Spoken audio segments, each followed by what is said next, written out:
1980년 5월 광주. 이곳은 아무도 예상치 못했던 운명의 순간을 맞고 있었다.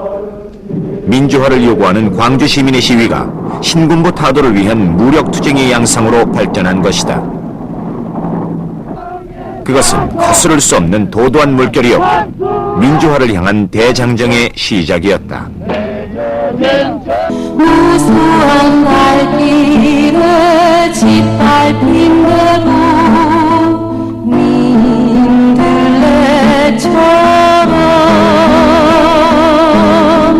모질고 모진 이 생존의 땅에 내가 가야 할 저 투쟁의 길에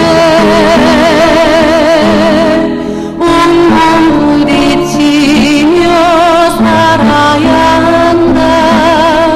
민들레 독재 타도와 민주화. 5월 광주가 던진 이 과제는 80년대를 이끌어간 후두였고 젊음을 걸어야 하는 목표였다. 수많은 사람들이 민주화의 재단에 자신의 생명을 기꺼이 던졌고 그 희생을 통해 꺼져가던 불꽃은 다시 일어났다. 너는 불과 울어져 거침없이 피어나는 민들레 민들레 젊은 죽음과 살아남은 자의 고통, 그리고 이를 통해 다시금 부활하는 민주화의 열정. 그 치열한 연결고리 속 최덕수 열사, 그가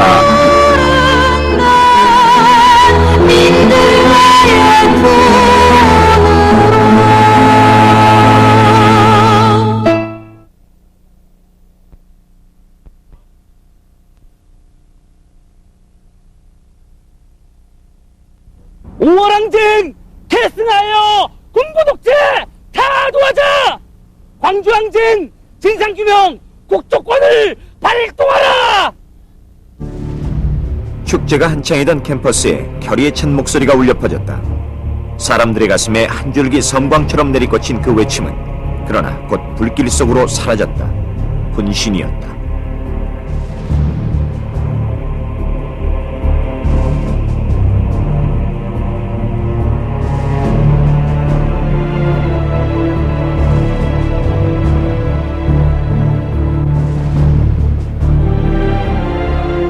끝끝내 구할 수 없었던 젊은 목숨, 최덕수.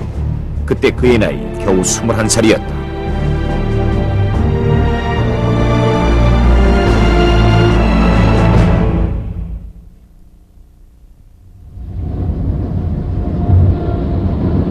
그로부터 11년 후 5월은 여전히 화사한 모습이다.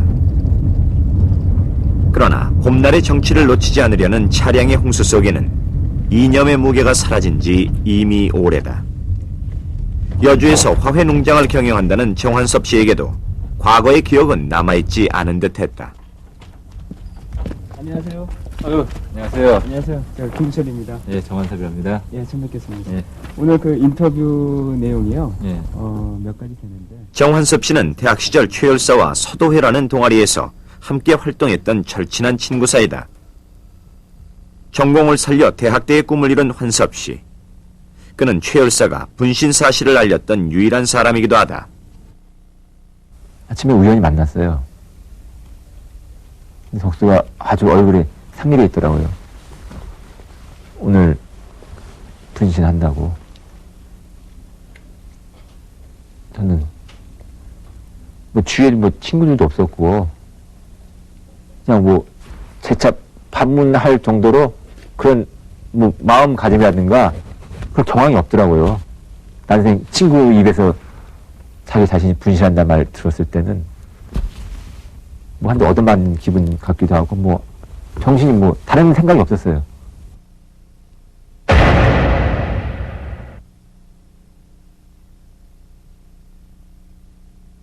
덕수 그때 핸드마이크를 들고 있었고 한 손에는 이제 음료수병에다가 내용물이 들어있었는데 그건 뭔지 몰랐어요. 본인이 이제 구호를 외치죠. 좀 있다가 광주학살 책임지고 전두환 노태우 물러가라. 광주항쟁 계승하여 민주주의 쟁취하자. 그러고 나서는 그 병원들은 내용을 자기 머리 위에서부터 막 붓기 시작하더라고요. 그래서 불 붙이자마자 덕수 몸은 이제 막 화염이 휩싸였어요. 그 당시 저는 이제 담요를 들고 있었거든요. 저희 이제 서도해라 이제 담요 밑에 대고 글씨를 쓰니까는 위에서. 그래서 그걸 달려서 얼른 덮어오고 마침 또 하구차가 지나가길래 무조건 세워가지고 병원으로 옮겼어요. 그날 아침. 장미를 볼 때마다 장미가 그려진 손수건으로 마스크를 한 채 시위에 참가하던 친구 생각이 난다는 환섭 씨. 그는 지금도 신나 냄새를 가장 싫어한다. 불길에 휩싸인 채 고통스러워하던 친구의 몸짓이 떠오르기 때문이다. 크리스찬인 그에게는 늘 반복되는 기도가 있다. 친구를 더 이상 악몽이 아닌 평화로운 꿈속에서 만나게 해달라고.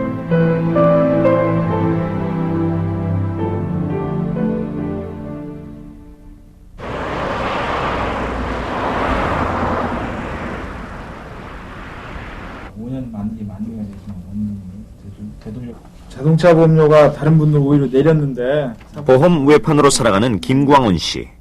친구의 분신이 있기 전까지 그의 꿈은 판사였다. 일단 종합보험을 친구가 그렇게 가버린 후 하시고 죄책감으로 휴학까지 했던 광훈 씨가 그 처절한 고통에서 벗어나기 위해 선택한 길은 노동운동이었다. 지금은 결혼 후 가정 형편상 잠시 외유 중이지만 그는 지난 11년간 고집스럽게 이 길을 지켜왔다.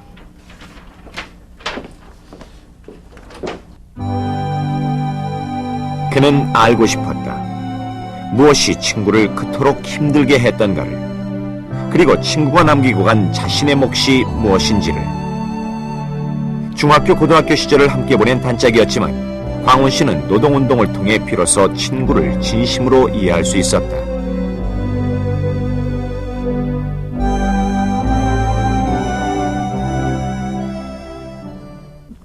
적극적이고 그다음에 뭐 털털하다 그럴까.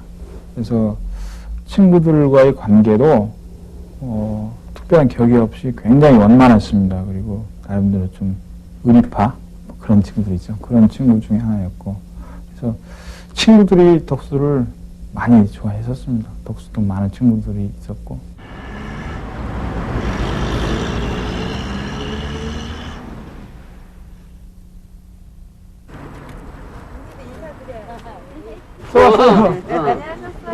아유, 어머니 건강하시죠? 최 열사 부모님을 찾아뵙는 일도 광훈 씨의 중요한 일상이다. 안녕하세요. 누나 욕 봤다? 예, 안녕. 할아버지한테도 인사. 안녕히 봐. 제가 한번 식당 잘 되고요. 식당은 식당은 괜찮으세요? 언제는 되겠다. 자식들의 봉양이나 받을 나이에 손수 식당 일로 생계를 꾸려가는 두 분을 뵐 때마다 광훈 씨는 면목이 서지 않는다. 술도 많이 드세요? 아, 여전하지. 아주 악뿐이요. 아니 조금씩 드셔야죠. 들어가세요. 아버지 절반 드세요. 덕수가 살았으면 저런 모습이겠지. 아버지는 비명이가 나들 때문에 지금도 술 없이는 잠들지 못한다. 예. 아버지 건강하시죠? 진배. 아갔지 뭐.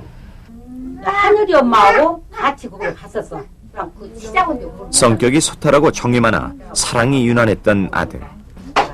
부모가 죽으면 산에 묻고 자식이 죽으면 가슴에 묻는다는 옛말이 어쩌면 그리도 가슴에 와닿는지.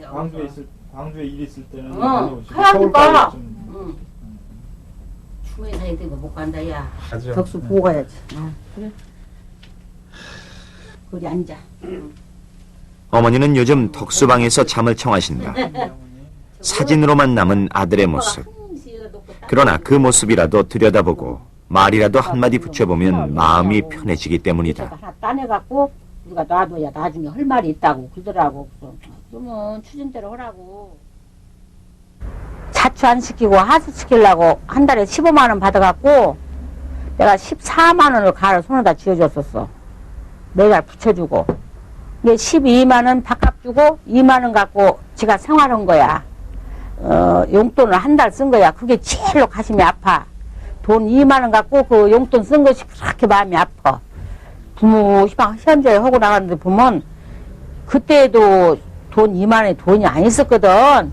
그때는 뭐다 없으니까 엄마 저거 줄게 먹고 주면 그걸 내가 못 사줬어. 저 침대에다 밥만 퍼주고 있지. 그런 것을 지대로 먹고 고기 한 그릇 싸면 식구가 많아지고 그러니까 그쪽에서 거시기면 가라고 게 학교 가서 입고 오면 어쨌든 와서 그냥 친구도 와서 그냥 밥 줄게 먹고 그냥 가버린 게 이 국민학교 쪽 그때는 참 곤란했어요 우리가. 저희들은 그 거시기서 이제 그냥 김치하고 밥 먹으면 어쩌다 그냥 거시기 하면 그냥 도나스 같은 거 닭도리 땅을 그렇게 좋아해. 그런 걸 위해서 죽었는데 그렇게 하고 살았으니까 참 작게요 애기가.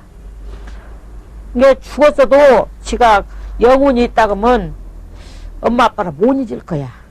지가 그렇게 하고 살았어. 가난한 형편 속에서도 수제 소리를 들을 만큼 공부를 잘했던 아들은 가족의 희망이었다. 못 배우고 가난해서 그저 먹고 사는 일이 급급했던 아버지와 달리 뜻대로 꿈을 펼치며 살아가기를 바랬던 아들. 아버지는 지금도 덕수의 죽음이 믿기지 않는다.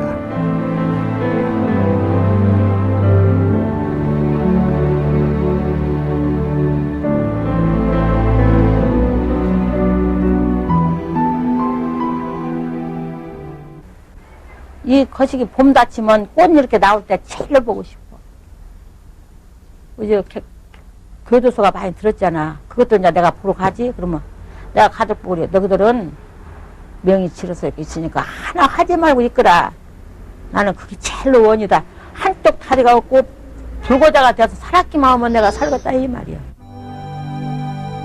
무엇이 급해서 말 한마디 못하고 떠나갔는지 처음에는 아들을 원망도 했었다. 그러나 지금 어머니는 유가족 협의회의 맹렬회원으로 활발히 활동 중이다. 그렇다고 이제 아들의 죽음을 받아들이고 이해하게 됐다는 의미는 아니다. 다시는 자신의 아들과 같은 죽음이 없어야 하기 때문이다.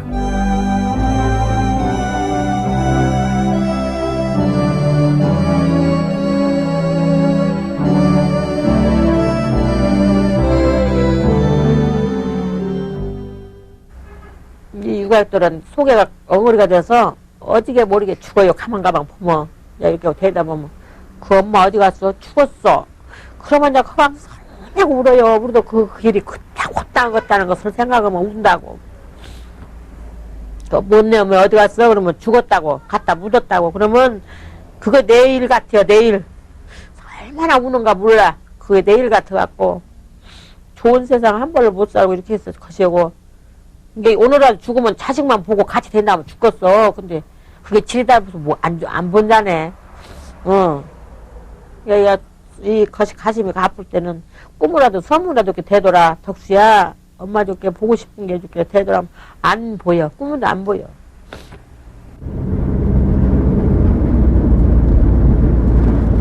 (1999년 5월에) 단국대 천안 캠퍼스. 지난날 그 뜨거웠던 민주화 투쟁의 열기가 완전히 사라진 모교 교정에는 어머니의 꿈에조차 나타나지 않는 최열사의 흔적이 남아있었다.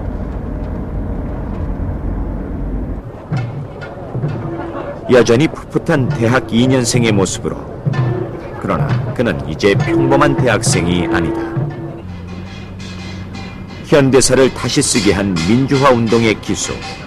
자유와 정의를 자신의 생명보다 귀하게 여겼던 80년 세대의 상징인 것이다.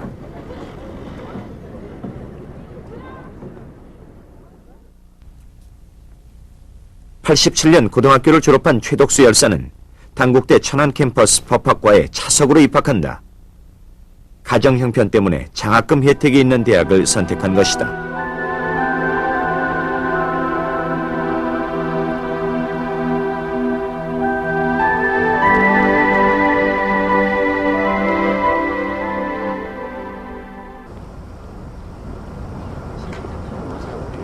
입학 당시만 해도 최 열사는 사법시험을 목표로 법조문과 씨름하는 평범한 법학도였다.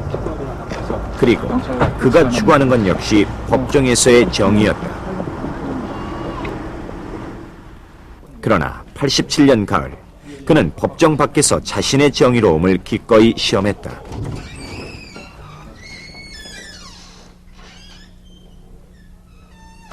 (87년도) 그 당시에 뭐 저도 시위대에 합류를 했었고 덕수도 마찬가지였는데 저는 뭐 그 당시 시대적 상황이기 때문에 자연스럽게 시위대에 합류를 했었던 거고 덕수 같은 경우는 지금 돌이켜 보니까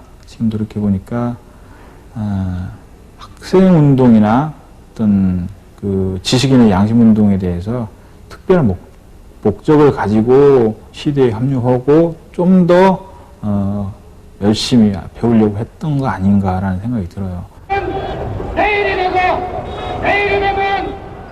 87년은 민주화 대장정에서 의미 있는 한 해였다. 전두환의 호언 선언으로 야기된 대학생의 시위는 박종철, 이한열 등 학생들의 잇단 죽음을 계기로 엄청난 저항을 불러왔고, 학생은 물론 넥타이 부대까지 시위에 참여하는 전 국민적인 시위 양상으로 발전한다. 급기야 6.29 선언이 발표되고 조속히 대통령 직선제 개헌을 하고, 그리고 대선 그날은 광주 학살의 주범인 노태우가 대통령으로 당선되는 역사적 치욕의 날이었다. 노태우의 당선은 최 열사가 그토록 바라던 광주 민주화 운동의 진상규명과 책임자 단죄를 불가능하게 했고, 그것은 곧 민주화의 길이 요원함을 의미했다. 대선 이후 캠퍼스에서는 더 이상 최 열사의 모습을 볼 수 없었다. 학교를 휴학하고 인천의 한 공장에 몸을 숨긴 채 친구들과도 편지 외에는 일절 연락을 끊었다.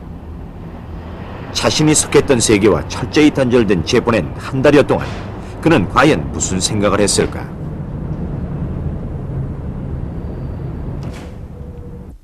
소외된 그런 그 계층들을 선도한다라는 그런 어떤 인텔리적인 의식들이 많았기 때문에 그런 측면들을 좀 어느 정도 극복하기 위해서 공장 활동을 택했다라고 좀 볼 수가 있겠고, 공장 생활을 표현하면서 노동자들의 어떤 삶의 모습, 더불어서 자신의 부모님들의 어떤 삶의 모습들을 표현하면서 약간은 비판적인 것들과 약간의 문제의식을 던지는 듯한 그런 편지를 저한테 보내왔었습니다.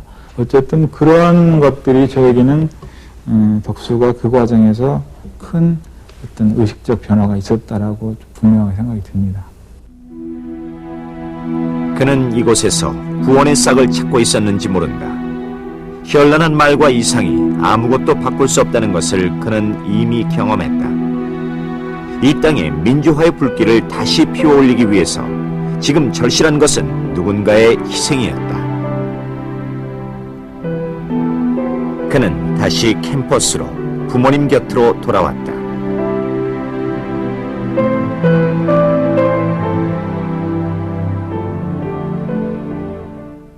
항시 전화만 오면 내가 그랬지. 덕수야, 너는 딴 사람 안 같아. 데모지 마이? 응, 안 올게. 안 해, 어머니 데모 안 해. 그렇게 하루에 어느 날 이렇게 전화가 왔더라고. 그저께 왔다 갔으면 꼬치 모종을 와서 제가 아버지가 하고 갔어. 고생하는 부모님을 위해 고추 모종을 옮기듯 그는 세상을 위해 자신이 할 수 있는 마지막 일을 하려고 했다.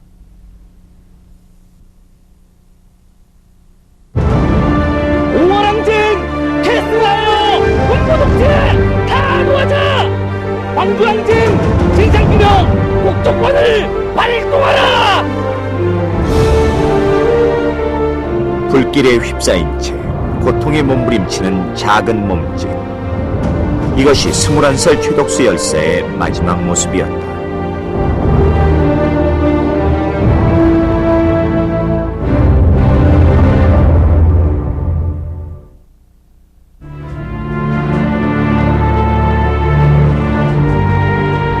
분신 9일 만인 5월 26일, 가족과 친구들이 지켜보는 가운데 최 열사는 짧았던 생을 마쳤다.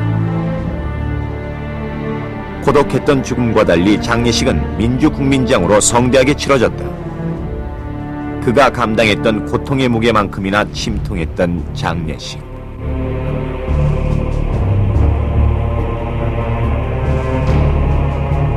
고 문익환 목사를 장례위원장으로 하여 기훈재, 백기환 등 민주진영 지도자들과 김대중, 이부영 등 정치 지도자들, 그리고 가족과 학우들이 그의 죽음을 지켰다.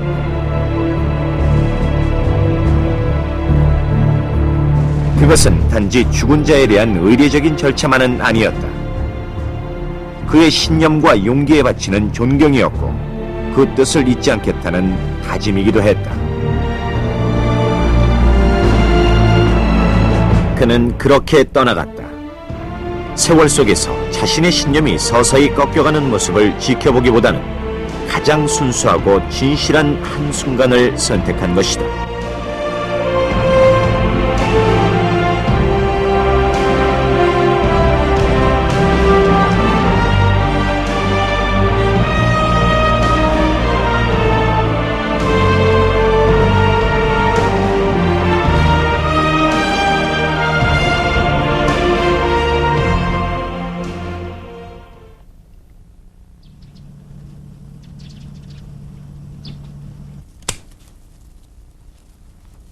장미송이를 다루는 정환섭 씨의 손길이 정성스럽다. 아침부터 분주하게 화원안을 쑤시고 다니며 유난을 떨었던 정환섭 씨.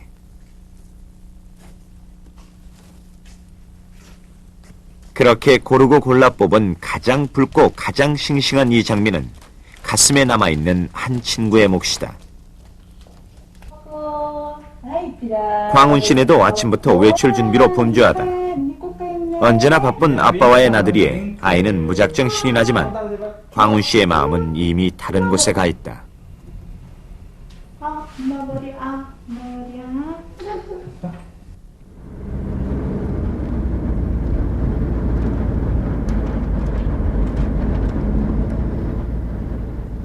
광주 망월동 묘역. 김영삼 정권 당시 추진한 성역화 사업으로 망월동 묘역은 모습부터가 산뜻해졌다.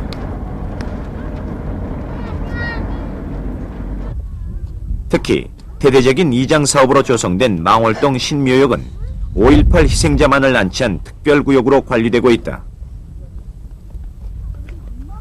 그러나 최덕수 열사는 자신이 그토록 진실을 밝히고자 했던 사람들 곁에 묻히지 못했다. 5.18와는 직접적인 관계가 없다는 것이 정부의 입장이다. 이런 이유로 다른 민주 영령들과 함께 구묘역에 남게 된 것이다. 한섭이 여기 얼마 만에 오는 거냐?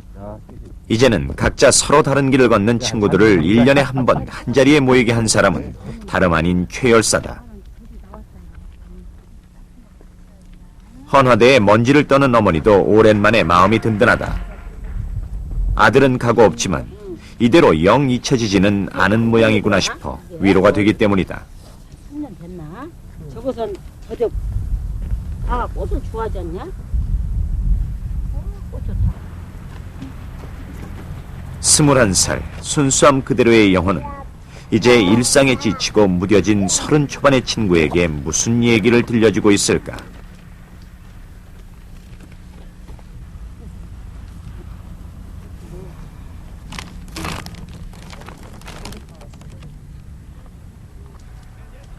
지치지 말고 살라고.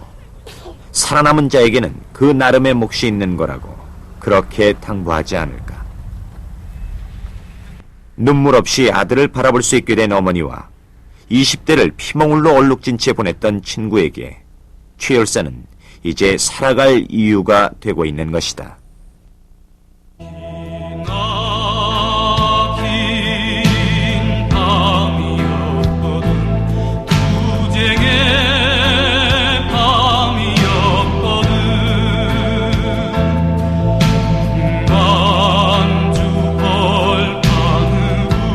독재와 억압이 오히려 익숙했던 시절, 그 견고하고 완강한 벽을 향해 작은 돌멩이처럼 자신의 몸을 던졌던 사람.